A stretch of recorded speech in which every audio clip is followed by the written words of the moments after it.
Marcelo Ramos, pela liderança do PL. Vossa Excelência dispõe de 6 minutos. Senhora presidente, eu lamento a ausência do Dr. Maílson da Nóbrega e quero iniciar a minha fala extraindo uma parte de um texto publicado por ele no dia 9 de abril de 2019, sob o título "É ruim a proposta de reforma tributária da Receita Federal". E abro aspas para a convicção do Dr. Maílson da Nóbrega. Não parece fazer sentido gastar capital político para buscar a aprovação de apenas uma parte da reforma. Dr. Maílson da Nóbrega argumentava isso para justificar que não havia sentido de unificar apenas os tributos de consumos federais, sem incluir o ICMS e o ISS. Mas eu quero usar essa justificativa do preço do capital político de uma reforma tributária para refletir sobre o que é essencial para o país.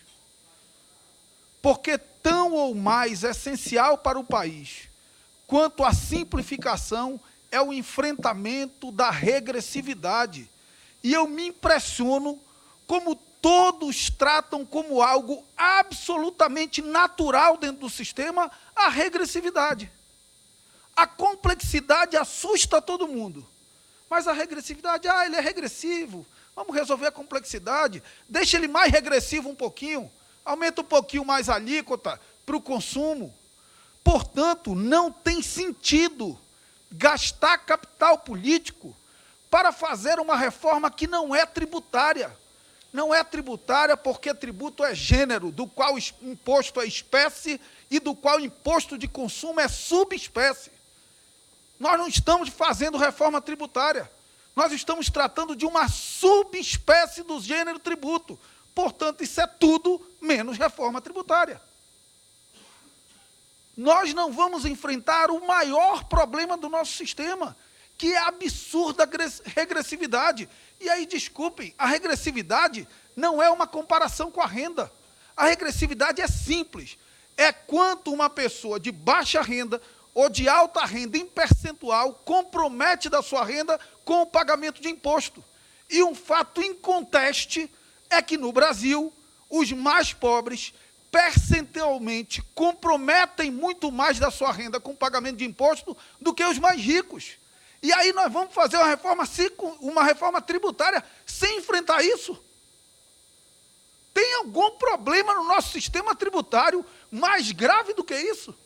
Mais grave do que o mais pobre comprometer mais da sua renda com o pagamento de imposto do que mais rico? Desculpem, não tem mais nada mais importante para discutir na questão tributária do que a questão da regressividade. Portanto, nós não podemos perder a oportunidade histórica, nós não podemos gastar capital político sem enfrentar a questão da progressividade. Eu ouvi dizer aqui que não importa, que é outra questão federativa, que não importa o que cada ente arrecada, o importa é onde gasta. Importa sim, porque receita tributária é poder. A União pode executar nos estados e municípios, mas ela escolhe onde executa, segundo critérios muitas vezes não republicanos, não estratégicos, não vinculados a uma política de desenvolvimento regional.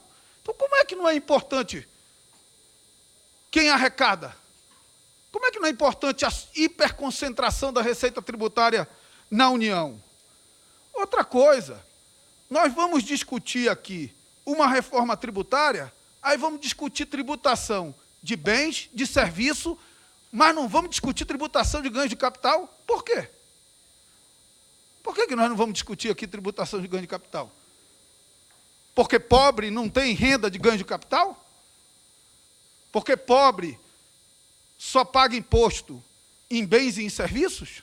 Por isso que nós não vamos discutir tributação de ganhos de capital? Portanto, a questão central é a regressividade.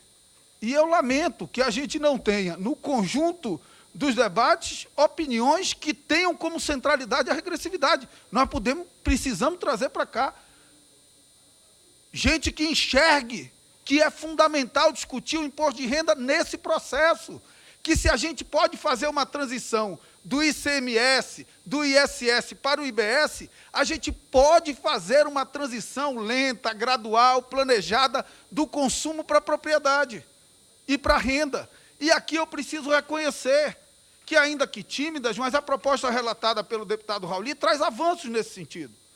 Traz avanços na questão federativa, quando incorpora a CSLL ao imposto de renda de pessoa jurídica, permitindo que ela seja distribuída para os outros entes federativos e não que a União se aproprie de tudo. Traz avanço quando amplia a base do IPVA, incluindo barcos e aviações, e destinando esses recursos para os municípios, equilibra melhor o nosso sistema federativo. Nós não podemos abrir mão, como país de dimensões continentais, com desigualdades regionais profundas, nós não podemos abrir mão de política de desenvolvimento regional.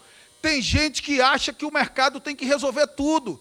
Tem gente que acha que, se a indústria for toda para São Paulo, dane-se os 2 milhões de manauaras que estão lá dependentes do seu emprego da Zona Franca de Manaus.